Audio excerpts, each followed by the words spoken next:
Hi, everyone. Grace Leader here for RHAP. We know scripted TV. Black Mirror is back and mostly quite good, except it never quite hits the highs that it once did.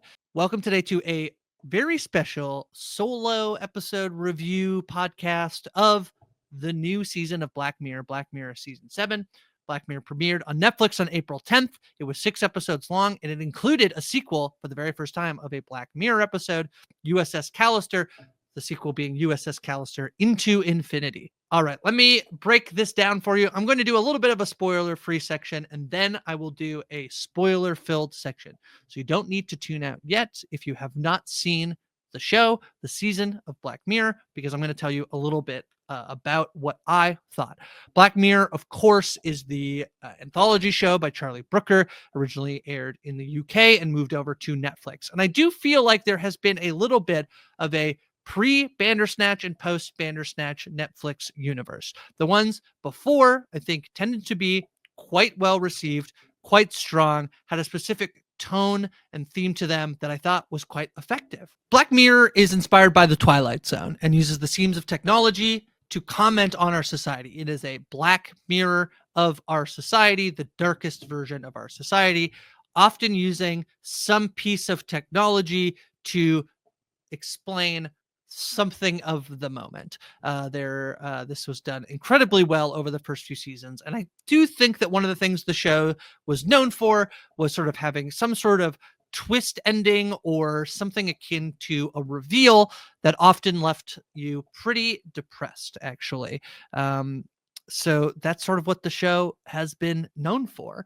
And ever since the Bandersnatch movie, which came out, which is a choose your own adventure style, I think the results have been mixed. I think that there has been something about Black Mirror that is pretty close to getting at what it did so well in the early days, but not quite, not exactly the same. For example, last season, there were some interesting episodes.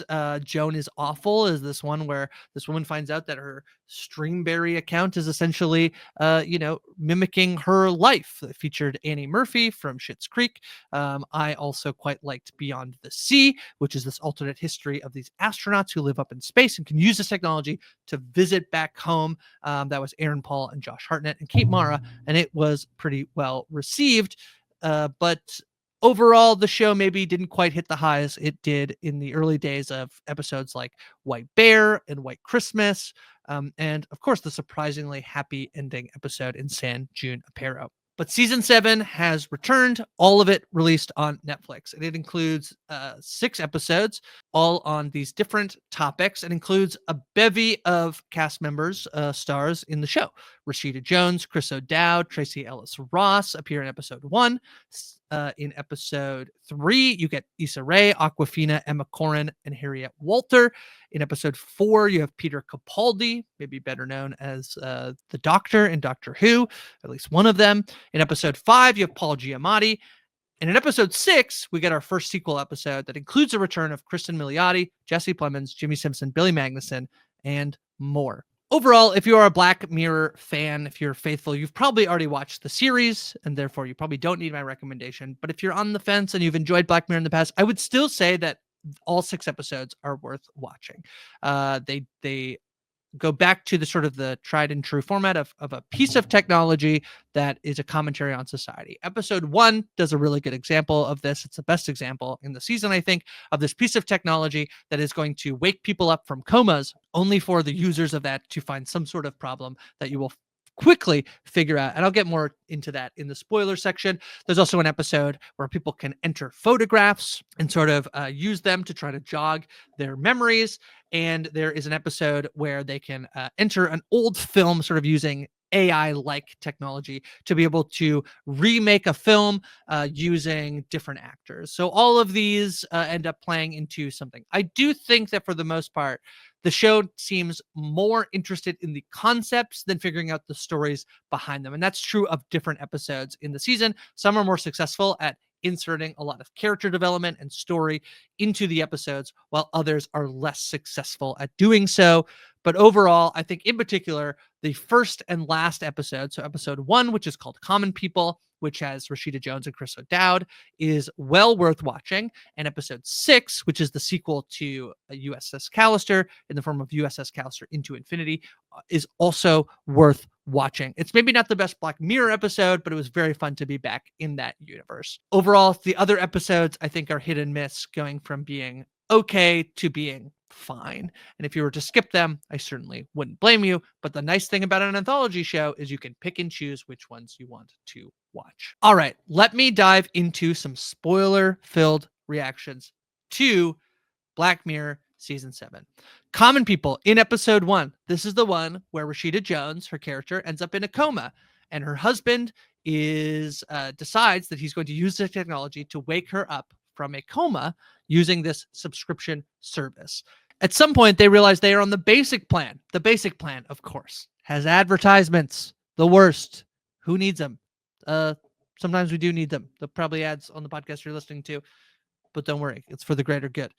So they're going to upgrade to the premium plan or the premium plus plan or the plus plus plan, all of those things to get all of the benefits of essentially a normal human life.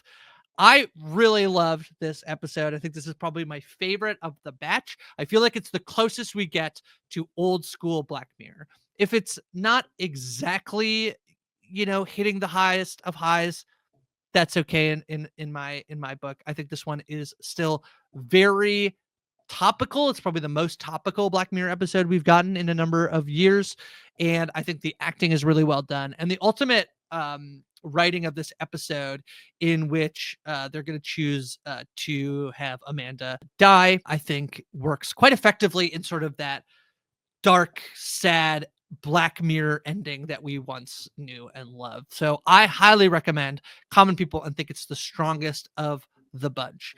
We then follow that up with Bete Noir. I also think Bete Noir is pretty good, even if I don't think it's the best of the bunch. This is probably the one that I would rank third.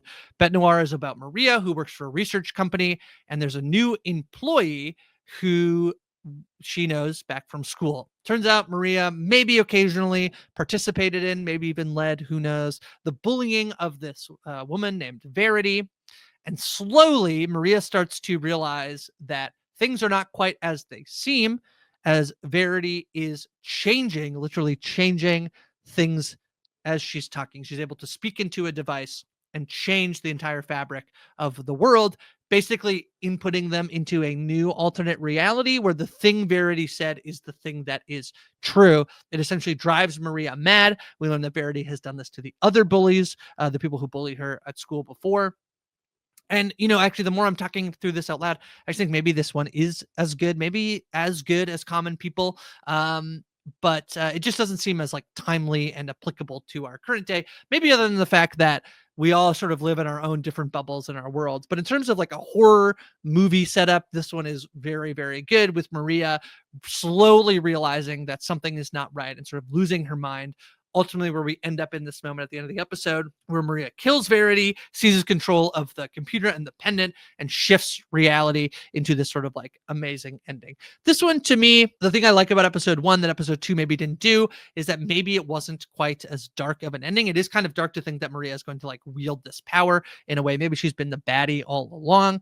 But nonetheless, I think this episode is pretty close to being very good, but not quite there. Hotel Reverie. This is episode 3. This is the one with Issa Rae, Awkwafina, Emma Corrin, and Harriet Walter. And I really wanted to like this episode, but ultimately I think it doesn't really do much with the premise. I actually wonder if there's a different version of this episode where the idea that it is a remake of the film using technology comes a little bit later in the episode. But basically the idea is that Brandy Friday, who's the main character played by Issa Rae, gets hired by this company, Redream, to remake this movie called Hotel Reverie, where she can essentially enter into the movie and recreate it. And everybody else is none the wiser that there's a new person playing the lead role in the film. Emma Corrin plays the actress that she's sort of falling in love with, Dorothy. And slowly over the course of it, things go a little bit wrong with the technology, and Dorothy maybe starts to figure out that things are not quite as they seem. I think that this one just was too hung up on the idea that it is a piece of technology that I've seen exist, this idea of like recreating old photos using AI. So I get why they decided to do it. I just ultimately think that the overall arc of the story and sort of the caper mentality of trying to get to the right ending wasn't as well executed as I think it could have been. So ultimately, I walk away from this one being disappointed because it's probably one of the ones that I had the highest expectations for, considering the quality of actors who were performing in this episode. Episode 4 is called Plaything. And despite me saying that actually this is an episode that does have a direct sequel in terms of the USS Callister episode, there is a world where this one is somewhat of a sequel, as this one seems to involves actually Will Poulter and Asim Chowdhury, who both appear in the Bandersnatch movie. In this episode, Cameron Walker is played by Peter Capaldi. Peter Capaldi's character, Cameron, at the beginning of the episode, is arrested for having committed a murder. And so he retells the events of what happened, and we see flashbacks of a younger version of Cameron. He is a video game reviewer who reviews a game, simulation game with eccentric programmer Colin Rittman, played by Will Poulter. And essentially, he becomes attached and understands the characters, the beings in the video game, because he is high on LSD. And slowly he becomes more and more attached to helping these characters survive. You can kind of think it like a Tamagotchi or, something akin to that. And he eventually sort of goes, tries to increase the supercomputer power to basically help the Thronglets, the name of the creatures in the video game, survive. During the interrogation, the super-powered Thronglets sort of transmit a code, and basically everybody else ends up dying, and Cameron has created a revolution for the Thronglets. It's the worst episode of the bunch, I think. Kind of by far, if you look at the Rotten Tomatoes score, it's well below everything else this season. It's a fun idea. I just don't know that it kind of goes everywhere. I kind of put this one in Hotel Reverie in the same bucket of being more attached to this idea. In this one, it's about what if the creatures in a video game were smart enough and could develop and become powerful to the point that they overthrow humanity via the help of Cameron Walker. It just, I don't know, isn't really working. I do think that there's a world, kind of between this one and the last episode, Hotel Reverie, there is a lot of avenue to explore artificial intelligence, and I don't know that nails it. Eulogy is episode 5. I like Eulogy quite a bit. Paul Giamatti plays Philip, who is contacted by a company called Eulogy to look at photos and be able to have photos available at a memorial. We slowly start to get more information, and I actually do think the reveal here, where Philip ultimately realizes that he actually missed out on being with Carol and it's his own fault, is actually quite strong in retrospect, where he's going to figure out via a photo that there is a note that Carol left that he put into a box and forgot, and it's only after she has died and he's going through all of the photographs of her that we get that revelation. It's sort of, to me, almost just, there is this way in which it's very in line with old school Black Mirror and works for the most part, and it's sort of like hauntingly beautifully sad ending. I actually like this one quite a bit. I definitely do put it in the bucket of being sort of the second tier of episodes. Finally, we get to USS Callister Into Infinity, which is a direct sequel to the previous episodes. I think this one is very fun.